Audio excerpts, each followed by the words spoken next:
nos défunts peuvent, ne serait-ce que dans le souvenir qui nous habite et la manière dont ce souvenir nous habite, nous permettre de suivre le bon chemin, d'avancer dans notre foi.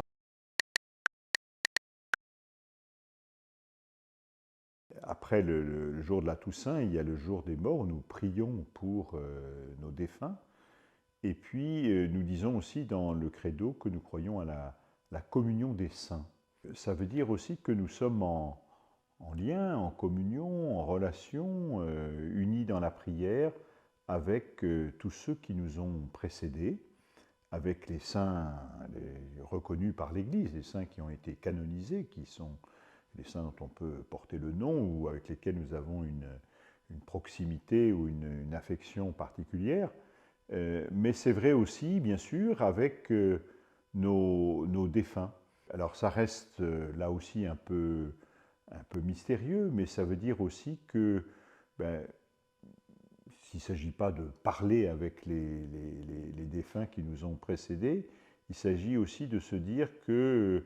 nous nous inscrivons dans cette histoire et que nous, à la fois, nous pouvons confier à Dieu et aux saints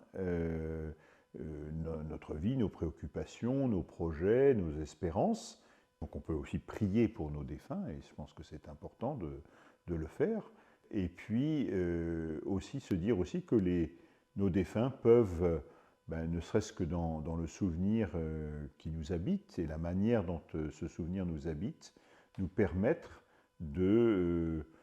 suivre le bon chemin, d'avancer dans notre foi, de chercher à être davantage fidèle au Seigneur. Et donc,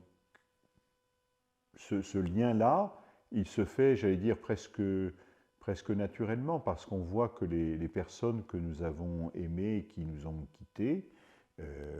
bien sûr, dans un premier temps, il y a tout ce qu'on appelle le travail du deuil, lorsqu'on est dans la souffrance de cette séparation, la tristesse de cette séparation,